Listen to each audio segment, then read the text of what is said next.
listener production.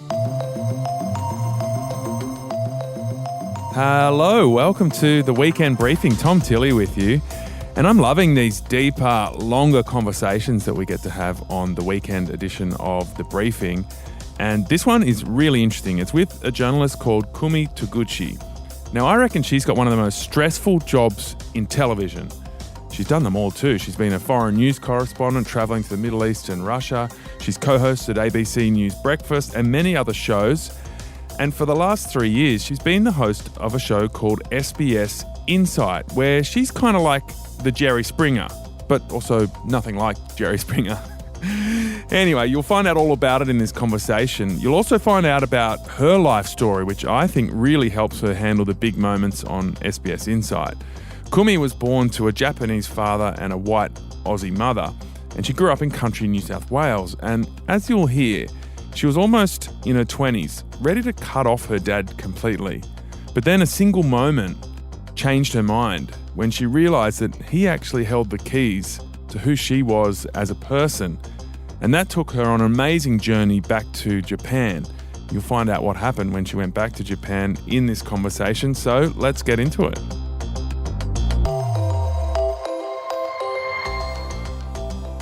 Kumi, thanks so much for joining us on the Weekend Briefing. So good to see you. Yeah. So do you think you have the most stressful hosting job in television?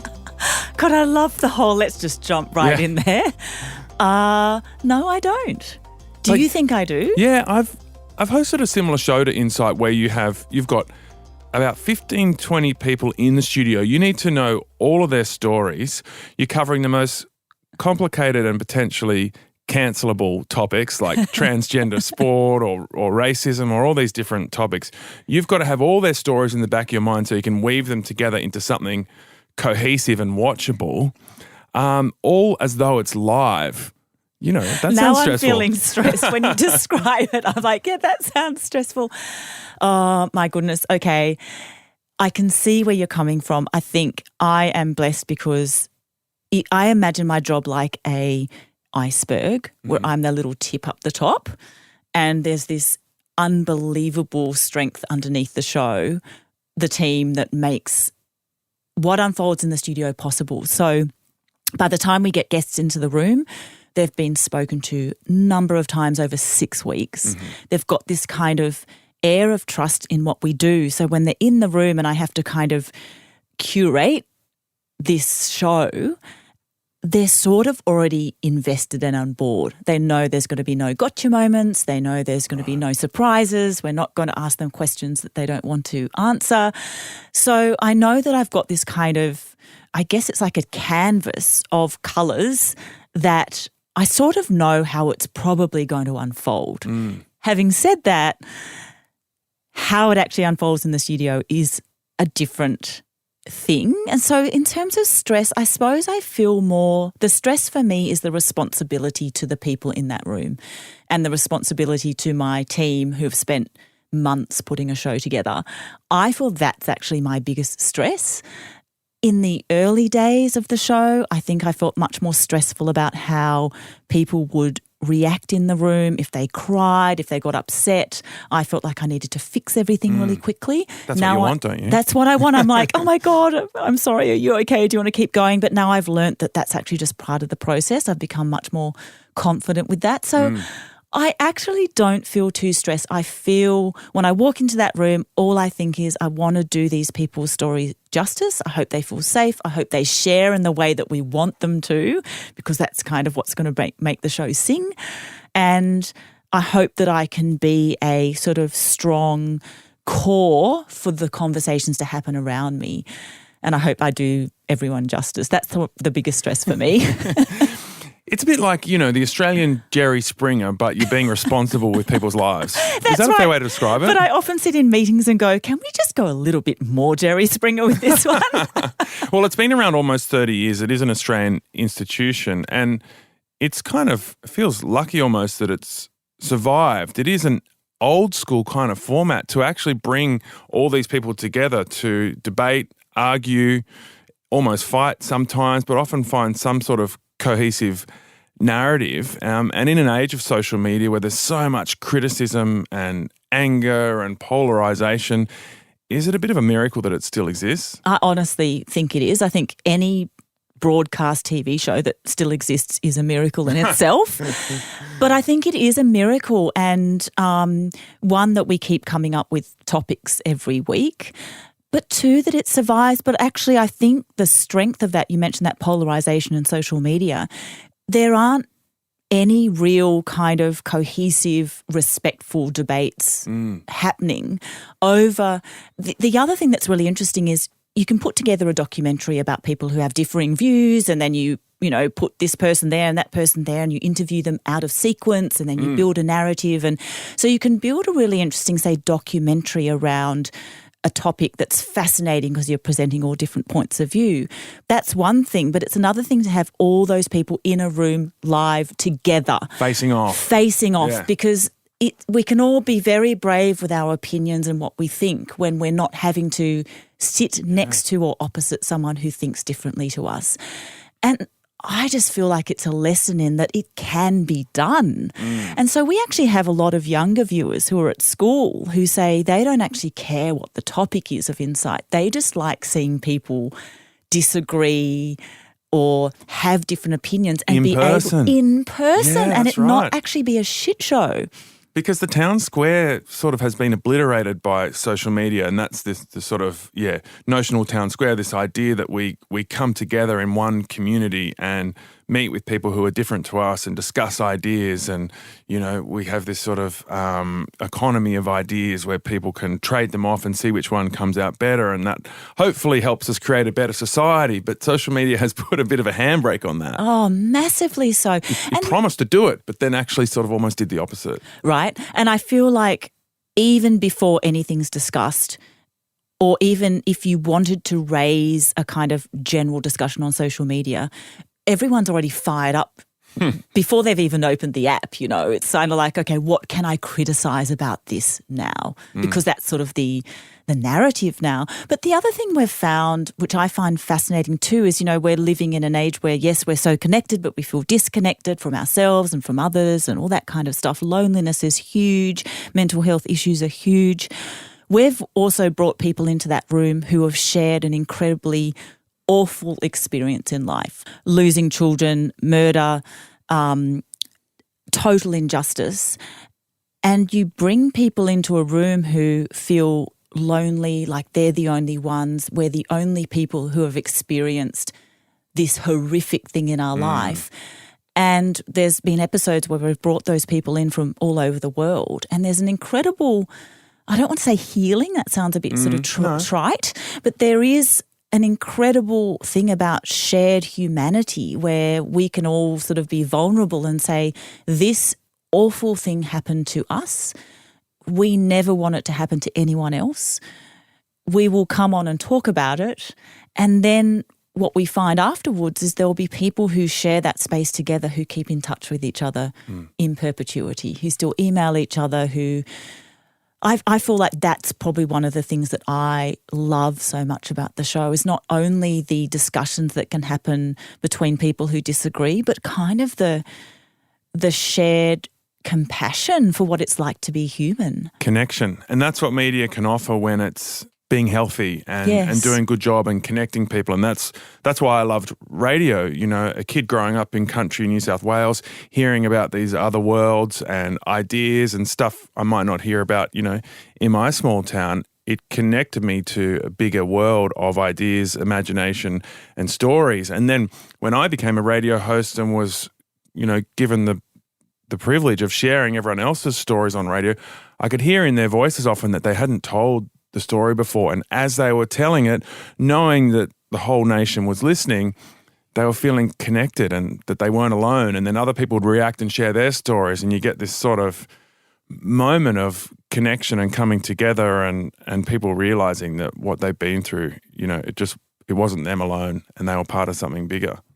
And that need to share, I find so fascinating, that someone would call you, tell a story that they've never told before. It's so vulnerable. You're putting yourself in such a vulnerable situation.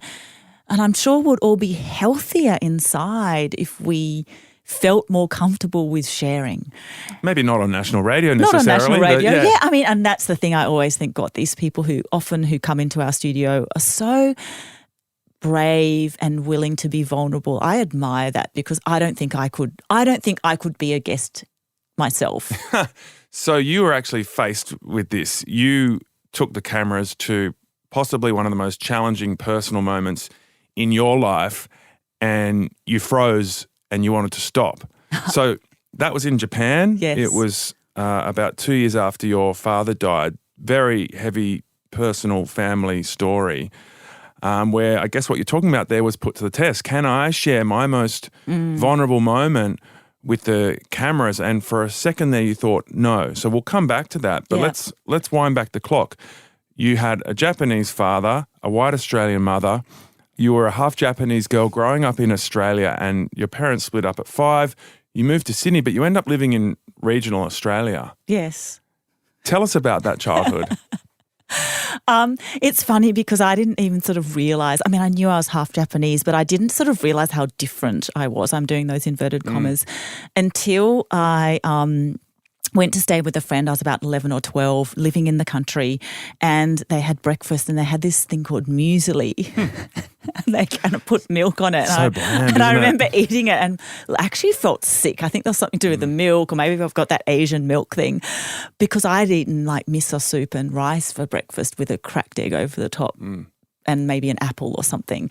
So my normal, even though I grew up with my white Aussie mum, as you said, was very Japanesey because she speaks Japanese. She has a business with Japanese stuff, so all my Japanese cultural understanding came from her, even some of the language. So my normal was very, I guess, abnormal, sort of sat on the ground to eat food. We had Japanese food every night. We had sort of those Japanese curtains, those noren, those ones in our doorways.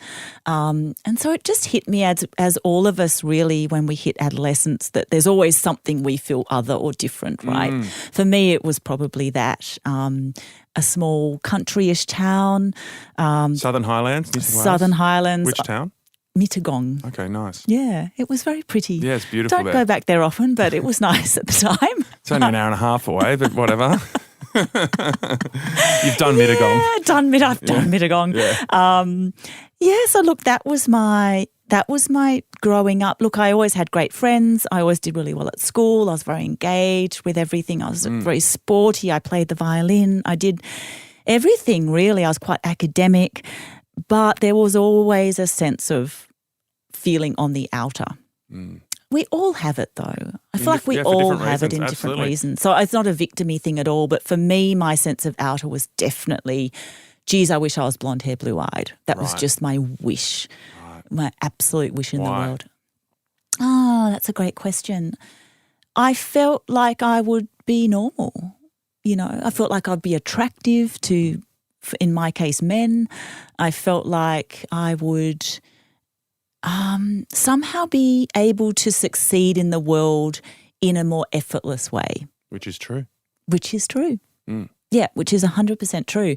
And there was just a distinct feeling that if that one thing was different about me, then life would be effortless. Isn't it funny because maybe a blonde-haired, blue-eyed kid in that town who was maybe living effortlessly in some ways also had one thing about them that you didn't even know about that made them feel like they didn't fit in. 100%. Yeah.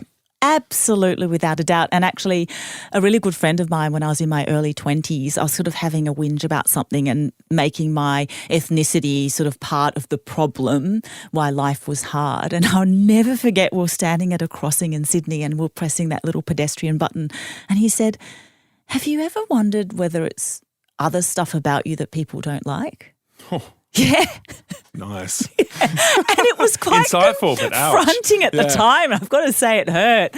But I had to sort of admit, yeah, he had a point, I can't sort of just blame this feeling and this ethnicity stuff on my life being difficult. So he actually gave me a good reality check. That's strong stuff. Good friend. Strong stuff. Good friend. Good friend. What I'm hearing here is that all of these thoughts and differences that you're having to navigate as a child and then a teenager growing up in the Southern Highlands in New South Wales, trying to fit in, does really serve you well to be a journalist. And then this particular job that you're doing now at Insight since 2021. Where does the story go from here? How did your relationship with your dad evolve, given you were living a separate life from him in country New South Wales and he was on his own in Melbourne? Yeah, so in a nutshell, I disconnected from him when I was about 12. I decided I didn't want to see him anymore. Reconnected with him when I was in my early 20s. Wow. Yeah, and that's an extraordinary story. So I just decided in my mind, I'm going to go and see him again to shut the door forever. That was my decision. I don't want to know about him. I don't want anything to do with him. I sort of heard from him once every few years. We might exchange a, card here or there. So I was living in Perth at the time, drove across the Nullarbor, went to visit him in Melbourne, literally to shut the door, to go, yep, all the things I hate about him are true. Don't ever want to see him again. Before I left Perth, I had this computer, and this is how old I am. The internet was just really sort of kicking off. You could download these images and put them on your desktop as a background, a desktop background. This was a big deal back then. And I was obsessed with space. I've always been obsessed with space. And NASA had just released this bunch of amazing images from the Hubble telescope. And I learned somewhere that you could go onto their website and you could download an image and put it on your computer. So when I left Perth, I thought, I'm going to download an image. So when I switch on my computer on the east side, it'll be there. It's kind of this image that'll be from one coast to the other. I trawled through all these photos and I found one of the Horsehead Nebula, which I loved. Downloaded it, shut off the computer, packed it up, drove across the Nullarbor, knock on the door to see my dad. Awkward small talk. And he says, Kumi, in his very sort of broken English, he said, Kumi, I want to show you my new computer. I went, okay, cool, whatever. Sort of rolling my eyes internally. Here's a bit of show and tell. Not the emotional sort of connection you were No hoping emotional for. connection. No, oh my God, Dad, it's been ages. It was very pragmatic. Walk into the room, switches on his computer. He loved tech stuff, so he wanted to show me his tech stuff. Switches on the computer, up pops on his desktop the exact image of the Horsehead Nebula that I had downloaded in Perth like 2 weeks before. Right. From the same website, trawling through the same hundreds of images, he had chosen exactly the same image. And I remember thinking, God damn it, this moment that was meant to be closing the door just cannot be that way. I can't let this go. No. Like, I am of the same person, like he is. It was this sense of he is my father, not as in a father figure, but genetically, this is where I've come from. So from there, it was a very much this person really is who I am. He was a journalist.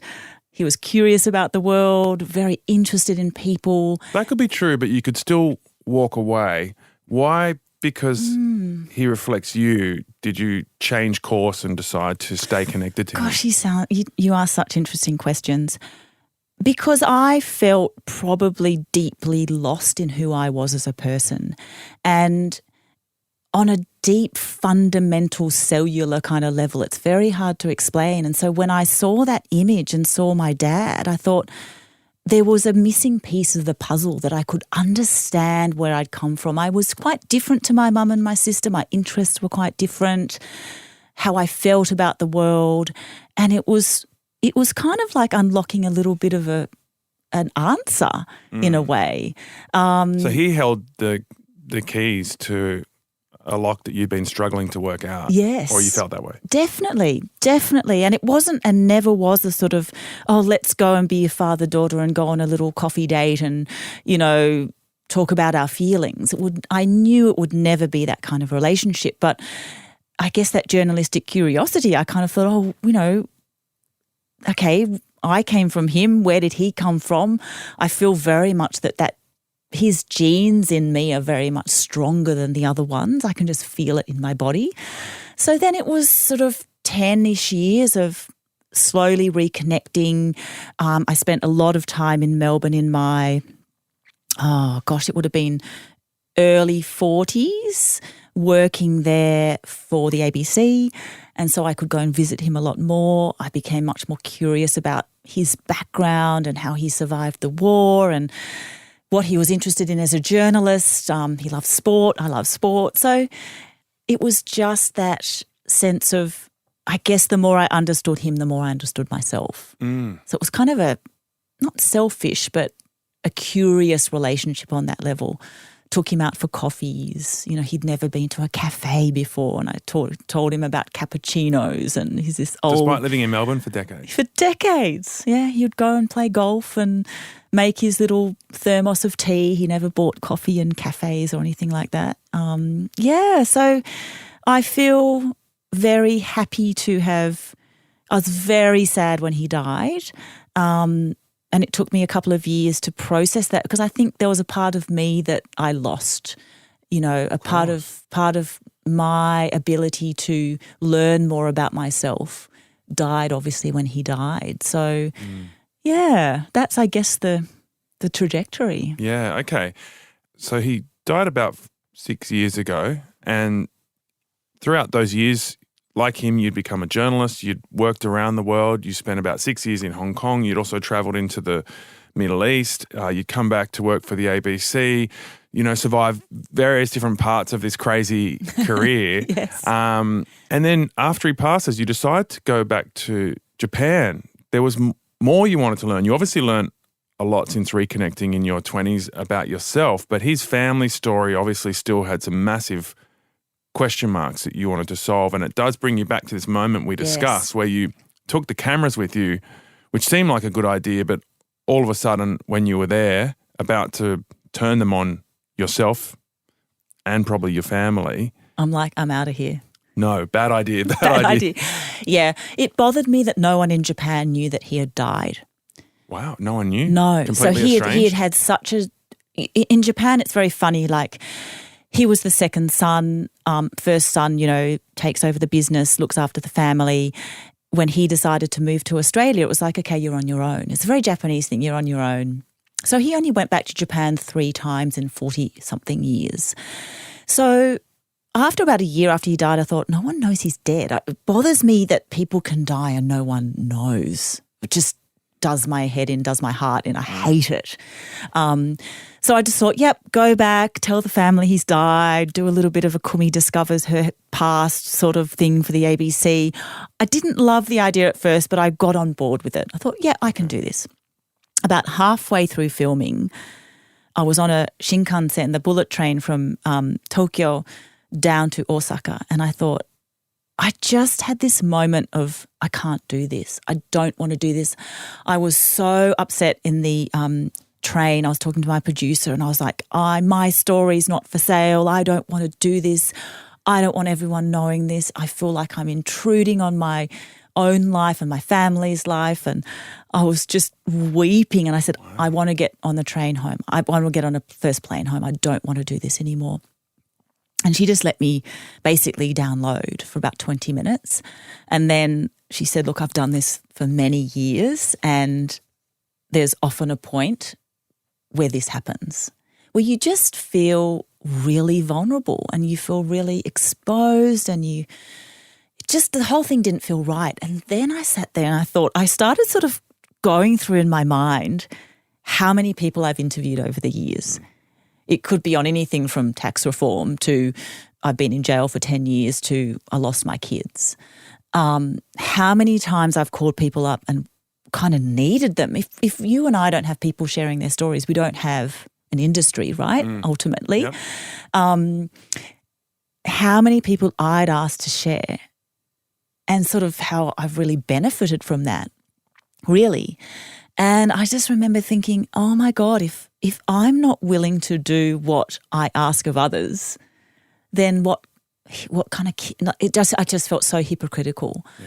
I felt like I have to do this because I ask this of other people. And in a sense, it's probably been the best thing because when I'm now in that room with what I do at SBS, I know what it's like to sit there. And I know that feeling. It's not only sitting there for the record, in their case, in my case it was in Japan when the cameras are on, but it's also the waiting until that thing goes to air, how are they going to edit it? What am I going to look like? The messages you'll get from family. Yeah, the messages from family. The conversations. Other people, other strangers deciding what they think about you. The lack of control. Lack of control. And that was the other thing I realised was, for my documentary at least, I would see the final edit before it went to air. I could potentially say, hey, I really don't like that bit there. Can we take that out? Everyone else, as you know, doesn't get a say. So it's probably been the best thing to do, really. We ask a lot of people. Yeah. And I feel a great responsibility to their stories beyond that time we ask of them as well. So we ask a lot of people in the moment. We ask a lot of people when that goes to air. We ask a lot of people, I'm really curious about how they are 6 months on, a year on, because for a lot of people it's the first time they've shared that story, or the first time their family will hear something, the first time their kids might hear something. So it will inevitably have a ripple effect in their life.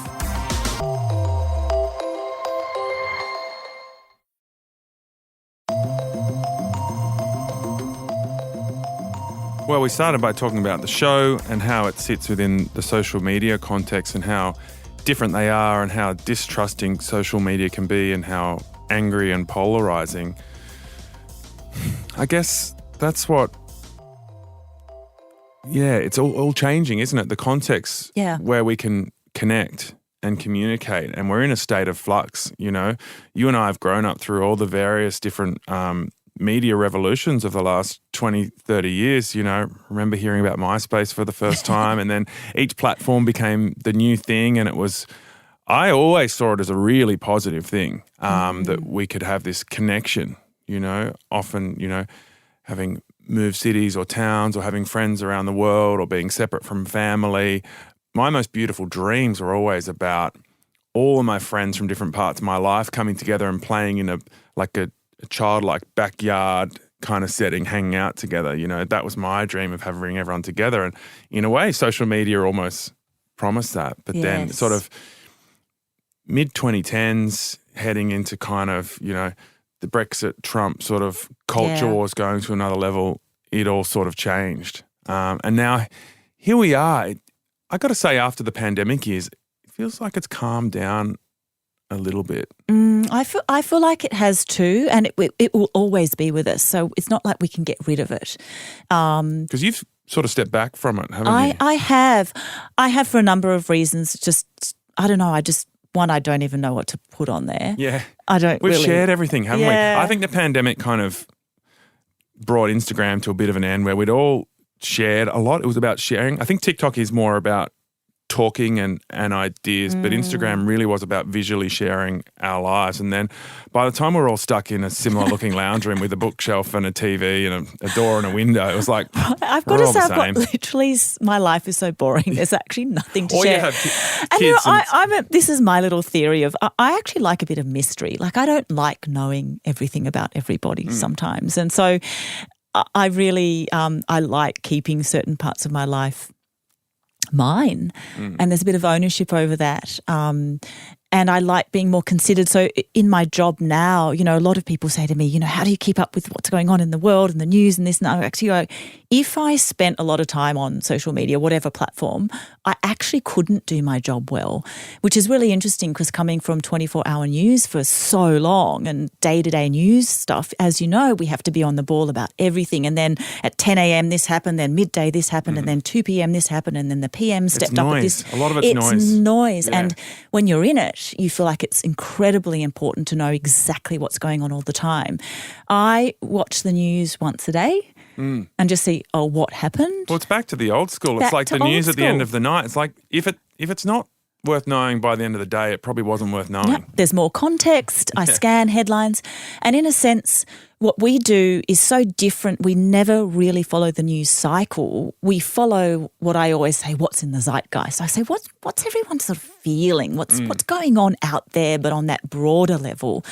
How do we tap into where people are at in their lives right now, which is important in terms of speaking to your audience. And then the news events, they create the data points for that. They create the data points. Issue. And I find that if I'm too caught up in one issue or another, because I kind of go down a rabbit hole. My brain's not in a good space to really feel what our audience needs and what we need to produce as a show. It's not that sort of bigger picture. Oh, I wonder how are people feeling about having kids these days? Yeah. No, it's the deeper underlying themes. And then, instead of getting confused by this or that happened at a certain time of day, which is just kind of in a statistical sense, noise, rather than finding the deeper trends and looking at how those data points might illustrate what's going on at a deeper level, it's much more high quality information. It is, and in a sense you're then finding people, which is the difficult thing and the fascinating thing. You're not finding someone to talk to that as an academic or an expert. We have experts in the room, but you're finding your everyday normal people about how they feel about something. And if that has been their life experience, which is just, to me, is just extraordinary, because you're getting everyday people sharing their everyday stories, and in a sense, that becomes the realness. So yes, the data points are there, the stats are there, but that's literally just sort of bits of flicks here and there just to contextualize what we're talking about. And the fact that it's been going for so long makes me feel like we will always have, it's extra, like if you looked through the breadth of even the shows I've done the last 3 years, a lot of them are similar. You know, we could talk about relationships in 10 different ways. We can talk about an issue in 10 different ways. We often revisit issues because 2 or 3 years down the line, you can look at it from a slightly different angle. You can bring in different data points. So we're like you and I, if we had this conversation 3 years ago, would be very, very different conversation, right? You and I have changed in 3 years. The world's changed around us. What we want has changed. What we need has changed. So inevitably, a show like ours will keep going in a sense forever, because nothing's ever static.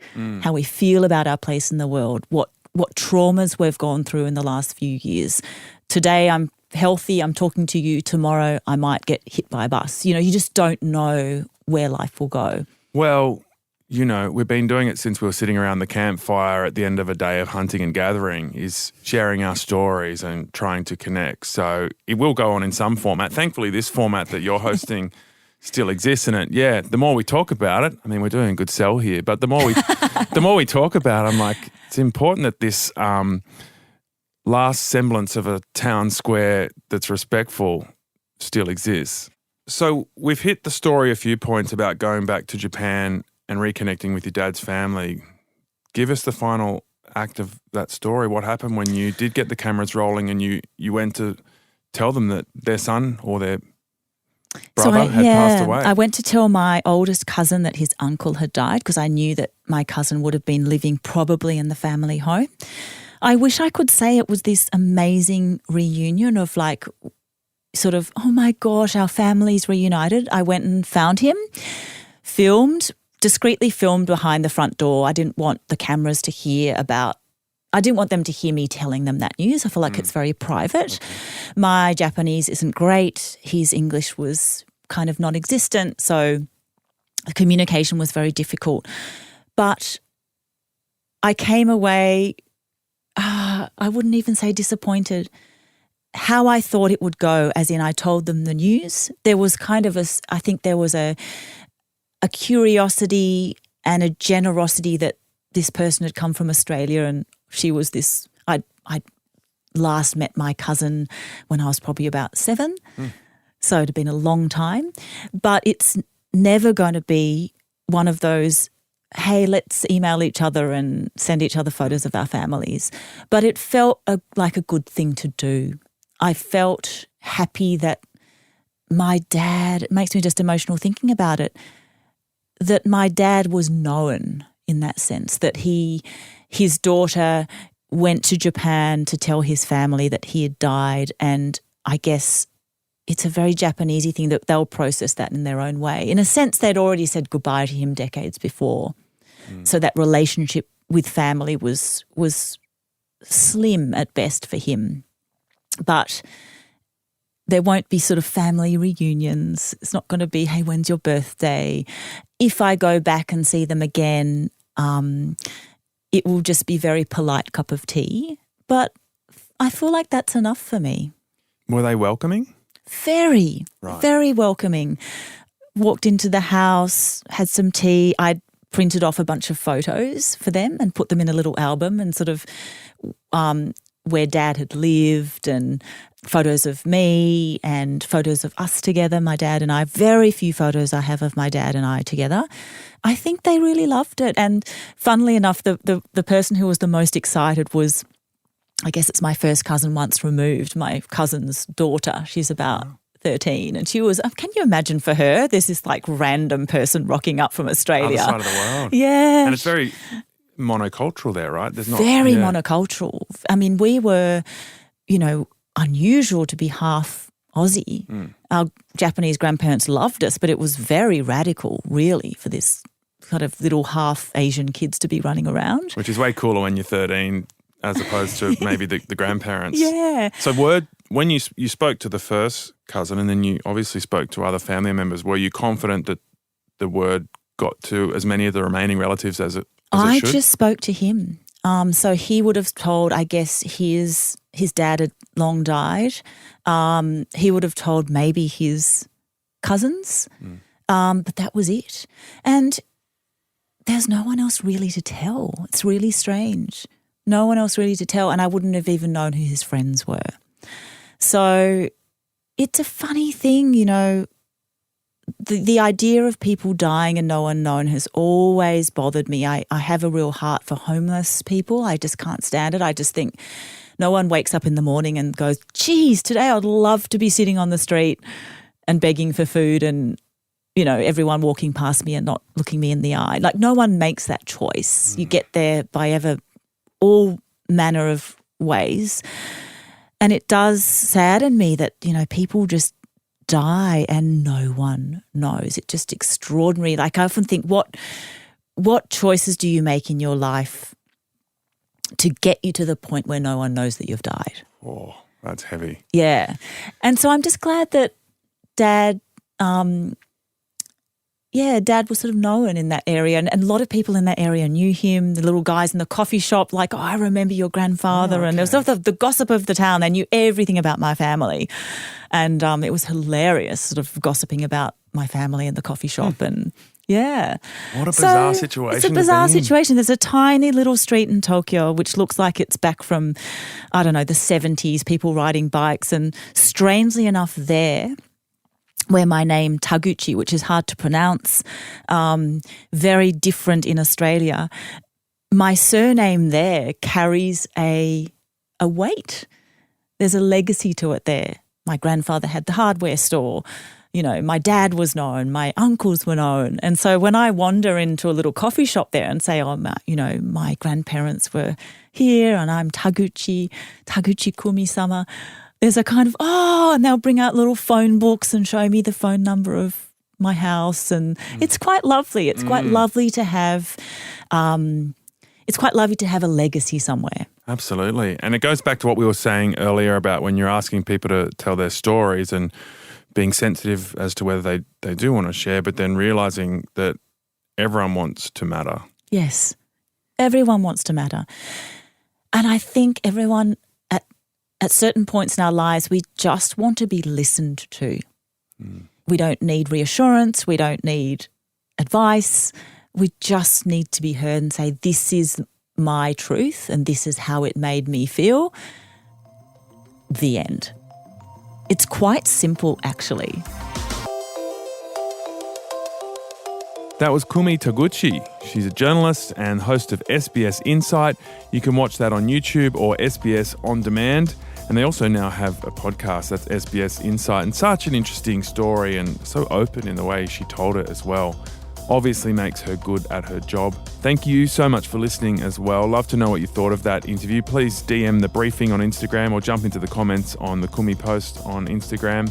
And if you want more of these types of interviews, the best thing you can do, and this also helps us reach more followers as well, is to make sure you're subscribing if you're listening in Apple Podcasts, or follow if you're listening on Spotify, or whatever it is in the app that you're listening. Please follow us and subscribe. It helps us bring you all the interviews that we produce. Also helps us find other listeners in those apps. And of course, don't forget there is the Listener app as well, which is basically a great content house of all these amazing podcasts. So that's the Listener app, spelled listener without the E. All right. Hope you enjoyed it. I'll catch you again very soon.